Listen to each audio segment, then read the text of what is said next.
खबर ईरान से। ईरान ने अपना एयर स्पेस बंद कर दिया है। अमेरिकी हमलों की आशंका को देखते हुए ये कदम उठाया गया। एयर स्पेस बंद किया गया। केवल उन इंटरनेशनल फ्लाइट्स को उड़ने की इजाजत दी जा रही है जिनके पास पहले से क्लियरेंस है। अगर कोई विमान बिना इजाजत के ईरान के एयर स्पेस में घुसता है तो उस पर कार्रवाई की चेतावनी दी गई है। दरअसल अमेरिकी हमलों की आशंकाओं को मद्देनजर रखते हुए ईरान ने अपना एयर स्पेस सभी उड़ानों के लिए बंद कर दिया है। हालांकि केवल उन इंटरनेशनल फ्लाइट्स को उड़ने की इजाजत दी जा रही है जिनके पास पहले से क्लियरेंस है। और अगर कोई विमान बिना इजाजत के ईरान के एयर स्पेस में घुसता है तो फिर उस पर कार्रवाई की चेतावनी भी दी गई। आपको बता दें कि इस तरह के संकेत भी मिले थे कि अमेरिका एक बार फिर से ईरान पर अटैक कर सकता है, हमला कर सकता है। दरअसल ईरान में 15 से ज्यादा दिन गुजर चुके हैं। लगातार सड़कों पर प्रदर्शन जारी है।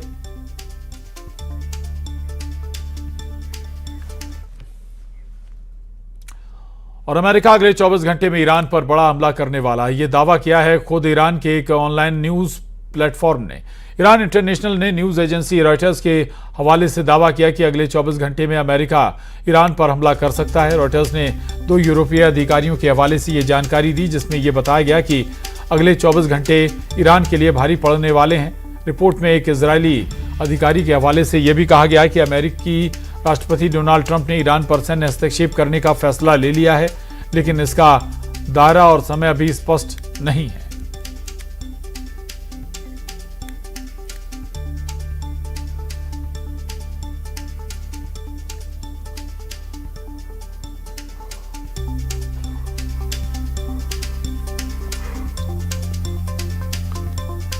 बता दें आपको, अमेरिका 24 घंटे में ईरान पर बड़ा हमला करने वाला है। ये एक एजेंसी की तरफ से, न्यूज एजेंसी की तरफ से जानकारी दी गई है।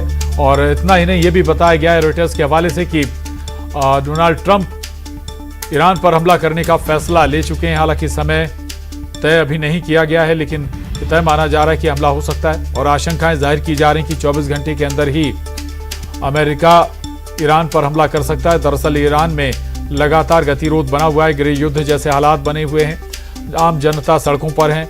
बढ़ती महंगाई को लेकर आम जनता हलकान है।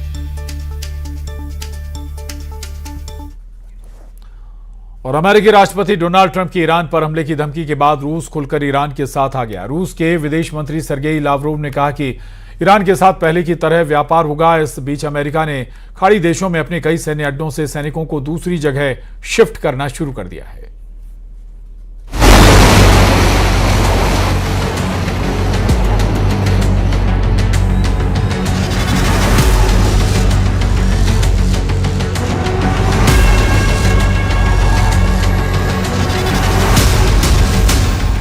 कतर की राजधानी दोहा में अमेरिका का अल उदीद एयरबेस हाई अलर्ट पर है। रॉयटर्स की रिपोर्ट में बताया गया है कि अमेरिका ने अपने बेस से कुछ खास लोगों को फौरन बाहर निकाल लिया है। अल उदीद से हाई प्रोफाइल लोगों को तब बाहर भेजा जाता है जब अमेरिका किसी दुश्मन देश को दहलाता है। ऐसा कई बार हो चुका है। इस बार तो अमेरिका ने अपने सारे हथियारों को वॉर जोन में उतार दिया है। ट्रंप के जंगी बेड़े समुद्र में मचलने लगे हैं। ट्रंप की हाइपरसोनिक मिसाइलें लॉन्चिंग साइट पर आ रही हैं। ट्रंप के सबसे विस्फोटक जंगी जेट के इंजन ऑन हो गए हैं। ट्रंप ने ईरान पर सबसे खौफनाक हमले का ऑर्डर दिया है। ईरान पर बंकर बस्टर बमों की बौछार जल्द हो सकती है। ईरान जून 2025 से भयानक युद्ध में उलझने जा रहा है। ईरान के निर्वासित प्रिंस रेजा पहलवी ने दावा किया है कि ईरान में आजादी का युद्ध छिड़ गया है। To the point where people are just fed up with this regime. They are saying death to the dictator. They want to liberate themselves. And their demand for freedom is met with the most brutal reaction by a regime that is waging war on its own citizens. Iran के युवराज ने Trump के हमले का signal देने के बाद मोर्चा खोल रखा है। अमेरिका का एक्शन किसी भी वक्त शुरू होगा। इजराइल इसी मौके पर ईरान को दहलाने के इंतजार में है। ईरान अब पलटवार के लिए तैयार है। ईरान उन प्रदर्शनकारियों को गद्दार करार देकर चौराहे पर फांसी पर टांगने जा रहा है जिन्होंने सुप्रीम लीडर की खिलाफत की है। वहीं ट्रंप ने कहा है कि अगर एक भी प्रदर्शनकारी को फांसी दी गई तो वो पूरे ईरान को बर्बाद कर डालेंगे। Yeah, the message is they've got to show humanity. They've got a big problem, and I hope they're not going to be killing people. And I'm going to have a report very soon. It would seem to me that they have been badly misbehaving. समुद्र हो, जमीन हो या फिर आसमानी हमला, America जब चाहे जैसे चाहे ईरान तक पहुंच रखता है। मगर अब की बार अमेरिका किसी तरह के रहम के मूड में नहीं। ट्रंप कह रहे हैं कि पहले की तरह अब ईरान पर स्ट्राइक भर से काम नहीं बनेगा।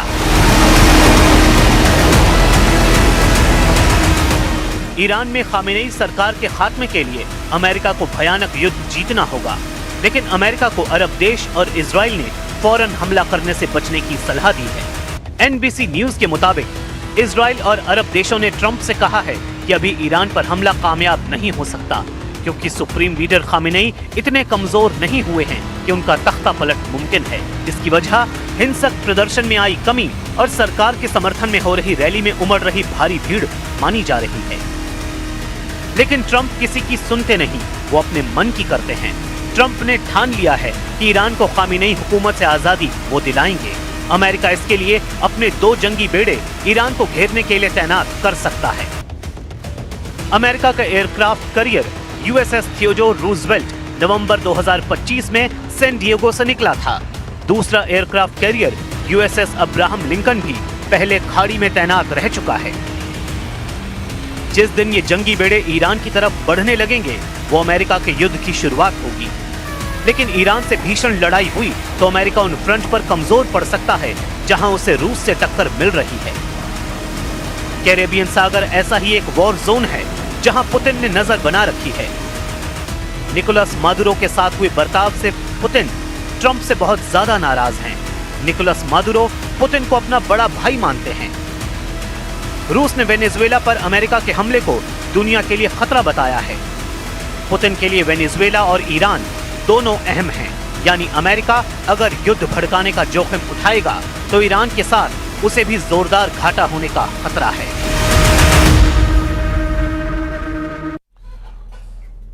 और अब बात मध्य प्रदेश के इंजीनियर्स के एक और अजब गजब कारनामे की, जहां प्रदेश के सबसे लंबे फ्लाईओवर को भूल भुलैया बना दिया है। भोपाल के 90 डिग्री के बाद अब जबलपुर का भूल भुलैया पुल गंभीर सवाल खड़े कर रहा है, तो इधर आम जन के लिए खतरनाक भी साबित होता नजर आ रहा है। रिपोर्ट देखिए।